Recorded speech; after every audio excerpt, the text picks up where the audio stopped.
dan ini rekan saya. Saya Emra Ferdinand, selanjutnya.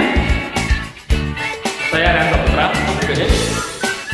Saya Muhammad Andrian Devriansyah. Kami dari Kelompok 9 Malaysia. Halo semuanya, apa kabar? Sebelum kita masuk ke topik yang agak berat tentang kebijakan pertahanan, izinkan aku bagi sedikit dulu aja ya, sekedar pemanas suasana.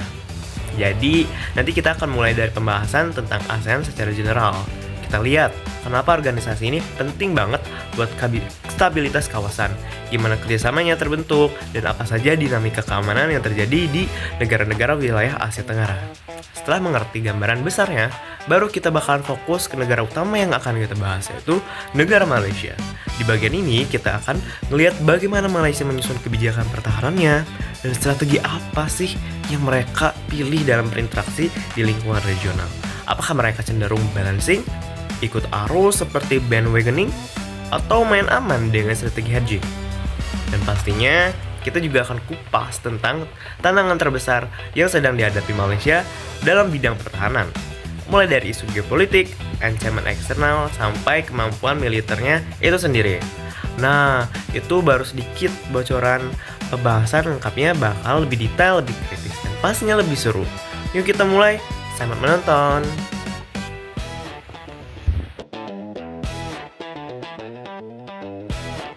ASEAN berdiri pada tahun 1967 saat Asia Tenggara masih menghadapi banyak ketegangan. Negara-negara di kawasan ini menyadari bahwa stabilitas hanya bisa tercapai jika mereka memiliki ruang dialog yang aman dan konsisten. Dari situlah ASEAN akhirnya terbentuk. Lalu muncul ASEAN Way, yaitu pendekatan kerjasama yang menekankan musyawarah, penghormatan kedaulatan, serta penyelesaian masalah tanpa konfrontasi. Pendekatan ini menjadi fondasi yang menjaga hubungan antar negara tetap stabil selama puluhan tahun. Dalam menjaga stabilitas, ASEAN berfungsi sebagai forum diplomasi yang mempertemukan negara anggota secara rutin. Prinsip konsensus memastikan setiap keputusan diambil bersama, sementara prinsip non-intervensi membantu mencegah gesekan politik yang tidak perlu. Meskipun prosesnya sering dianggap lambat, cara ini terbukti mampu mengurangi potensi konflik di ASEAN. Untuk isu keamanan, di kawasan Indo-Pasifik dibentuklah ASEAN Regional Forum atau ARF. Forum ini menjadi wadah penting yang mempertemukan ASEAN dengan mitra besar seperti Amerika Serikat, Cina, Jepang, dan Australia. Melalui ARF, negara-negara dapat membahas isu strategis, meningkatkan transparansi kebijakan pertahanan, dan mencegah salah persepsi yang dapat memicu ketegangan. Sementara itu, ada ADMM, yaitu ASEAN Defense Minister Meeting, yang menjadi forum utama kerjasama pertahanan antar negara ASEAN. Di sini, para menteri pertahanan membangun koordinasi dalam isu seperti keamanan maritim, penanganan terorisme, hingga respons bencana. Mekanisme ini memperkuat kapasitas pertahanan tanpa membentuk aliansi militer yang mengikat. Kerjasama ini kemudian diperluas melalui ADMM Plus yang melibatkan 8 mitra eksternal. Forum ini mendorong latihan gabungan, pengembangan teknis, dan peningkatan militer. Selain meningkatkan kesiapan kawasan, ADMM Plus juga membantu ASEAN menjaga keseimbangan di tengah dinamika rivalitas kekuatan besar. Secara keseluruhan, ASEAN mampu menjaga stabilitas kawasan melalui dialog, kepercayaan, dan kerjasama pertahanan yang terstruktur. Pendekatan ini menjadikan Asia Tenggara salah satu kawasan yang paling stabil di dunia saat ini. Baiklah, saya akan menjelaskan Malaysia Defense White Paper tahun 2015, yang dimana dokumen ini itu menegaskan bahwa Malaysia adalah negara maritim dengan posisi strategis sebagai penghubung Samudra Hindia Pasifik. Karena itu, fokus pertahanan mulai bergeser dari darat ke operasi bersama yang terutama pada wilayah Sabah dan Sarawak. Prinsip utamanya itu mencapai netralitas aktif, modernisasi aset seperti pesawat tempur dan drone, serta pembentukan knowledge force atau K-Force untuk menghadapi ancaman berbasis teknologi, tapi realisasinya masih terhambat isu politik dan anggaran. Lalu ada pertahanan menyeluruh atau HANRUM, yang dimana Malaysia mengadopsi konsep total defense versi mereka yang melibatkan seluruh elemen pemerintah dan masyarakat, yang tidak cuma militer tapi juga warga, veteran, hingga relawan untuk menghadapi ancaman hibrida seperti cyber. Tantangannya itu masih banyak, yang dimana banyak yang menganggap HANRUM itu urusan militer saja. Jadi hal ini perlu ditingkatkan edukasinya dan kolaborasi lintas lembaga. Lalu lanjut ke prioritas militer, maritim, perbatasan, dan modernisasi ATM. Malaysia memperkuat perbatasan Sabah Timur dengan operasi gabungan dan fasilitas baru. Di laut, fokus besar pada program 15 to 5 untuk efisiensi kapal angkatan laut dan menjaga Laut Cina Selatan. Modernisasi angkatan tentara Malaysia juga jalan, tetapi sering tertahan karena ekonomi dan anggarannya yang terbatas. Lalu ancaman non-tradisional seperti terorisme, keamanan maritim, dan insurgensi di Sabah masih menjadi perhatian utama. Setelah kasus lahan Datuk pada tahun 2013, Malaysia membentuk Eastern Sabah Security Command atau ESCOM untuk menghadapi kelompok seperti Abu Sayyaf serta penyeberangan ilegal. Upaya ini juga didukung dengan kerjasama Indonesia dan Filipina, plus pemantauan ekstremisme domestik berbasis digital. Nah, dari yang tadi saya telah dijelaskan, arah kebijakannya Malaysia dapat dilihat, yaitu Malaysia ingin tetap netral, mandiri sebatas kemampuan dan fokus pada kemampuan maritim serta kesiapsiagaan seluruh masyarakat agar tetap aman di tengah dinamika geopolitik kawasan. Sekian, terima kasih. Selanjutnya, saya akan melakukan analisis singkat perilaku strategis Malaysia melalui balancing, bandwagoning, dan hedging. Yang pertama, balancing. Balancing berarti negara menyeimbangkan pengaruh kekuatan besarnya melalui peningkatan kapasitas atau kerjasama keamanan. Pada Malaysia, praktis ini ada tetapi terbatas, sehingga lebih tepat disebut sebagai soft balancing. Malaysia tidak beraliansi untuk menghadapi Tiongkok, namun tetap menjaga hubungan pertahanan dengan Amerika Serikat. Contohnya, yaitu ada latihan militer carat dengan Angkatan Laut AS yang rutin meningkatkan kemampuan maritim Malaysia dan interoperabilitas kedua negara. Melalui langkah ini, Malaysia menjaga opsi pertahanan tanpa memicu konflik atau terlibat sebagai pihak yang berusaha menahan Tiongkok. Namun, skalanya kecil, sehingga balancing bukan strategi utama Malaysia. Yang kedua yaitu analisis melalui bandwagoning. Bandwagoning berarti mendekat ke kekuatan dominan untuk keuntungan strategis. Pada Malaysia sendiri, kecenderungan ini muncul terutama dalam bidang ekonomi, bukan keamanan. Tiongkok adalah mitra dagang terbesar Malaysia dalam ekspor ataupun impor, serta investasi, termasuk proyek BRI di infrastruktur dan manufaktur. Tetapi, Malaysia tidak mengikuti Tiongkok dalam isu Laut Cina Selatan.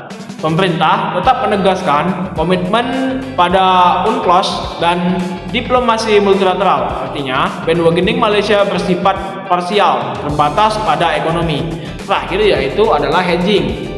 Hedging ini adalah strategi utama Malaysia. Hedging adalah strategi menjaga kedekatan dengan dua kekuatan besar sekaligus demi memaksimalkan manfaat ekonomi dan mengurangi risiko keamanan. Ini adalah strategi utama Malaysia. Sesuai dengan analisis Quick pada tahun 2008 dan 2024, berikut adalah ciri-cirinya. Yang pertama, ekonomi ke Tiongkok, keamanan dengan AS. Malaysia mendalamkan pertahanan dan perdagangan dan investasi dengan Tiongkok, tetapi tetap mengadakan kerjasama pertahanan dengan AS. Yang kedua yaitu pendekatan moderat di Laut Cina Selatan. Malaysia mengajukan klaim ke PBB, meningkatkan patroli, namun tidak memprovokasi Beijing. Yang ketiga dan terakhir yaitu multilateralisme sebagai penyangga. Melalui ADMM Plus dan Forum ASEAN, Malaysia menjaga hubungan baik dengan berbagai negara tanpa harus memilih pihak. Forum multilateral berfungsi sebagai payung strategis yang menjaga ruang manuver. Oke, kita mulai ke tantangan terbesar Malaysia dalam bidang pertahanan. Negara Malaysia saat ini menghadapi tantangan pertahanan yang semakin kompleks, baik dari luar maupun dalam negeri. Tantangan eksternal yang paling menonjol berasal dari meningkatnya rivalitas geopolitik antara Amerika Serikat dan Tiongkok di kawasan Indo-Pasifik. Malaysia mempertahankan posisi hedging agar tetap memperoleh keuntungan ekonomi dari Tiongkok tanpa kehilangan keterhubungan antara keamanan dengan Amerika Serikat. Tetapi, strategi ini semakin sulit karena tekanan dari dua kekuatan besar untuk memilih sisi dalam isu Laut Cina Selatan dan keamanan regional. Ketegangan ini semakin rumit dengan kehadiran kapal-kapal penjaga Tiongkok di wilayah zona ekonomi eksklusif Malaysia, khususnya dekat wilayah Sarawak, yang secara langsung menguji kemampuan maritim Malaysia untuk mempertahankan kedaulatan wilayahnya. Dengan kata lain, ancaman eksternal tidak hanya berupa kompetisi kekuatan besar, tetapi juga potensi eskalasi konflik di Laut Cina Selatan yang dapat berdampak langsung pada keamanan nasional di negara Malaysia. Di sisi lain, Malaysia juga menghadapi tantangan internal yang berkepanjangan, khususnya keterbatasan anggaran pertahanan yang menghambat modernisasi angkatan tentara Malaysia Keterlambatan pengadaan alutsista seperti Littoral Combat Ship dan sistem pertahanan udara membuat efektivitas militer Malaysia belum sepenuhnya berjalan dengan karakter ancaman maritim yang berkembang sangat cepat. Jadi keterbatasan tadi itu menyebabkan Malaysia harus mengutamakan efisiensi melalui program transformasi 15 to 5 pada Angkatan Laut dan peningkatan interoperabilitas antar mitra. Namun, implementasinya masih belum berjalan dengan baik karena tekanan fiskal ketidakstabilan politik domestik. Kondisi ini mengindikasikan bahwa Malaysia belum mampu sepenuhnya menyelesaikan kebutuhan modernisasi pertahanan dengan kapasitas keuangan dari negara itu sendiri. Jadi, selain ancaman tradisional, Malaysia juga berhadapan dengan tantangan non-tradisional terus berkembang, terutama terorisme, injurgensi di Sabah Timur.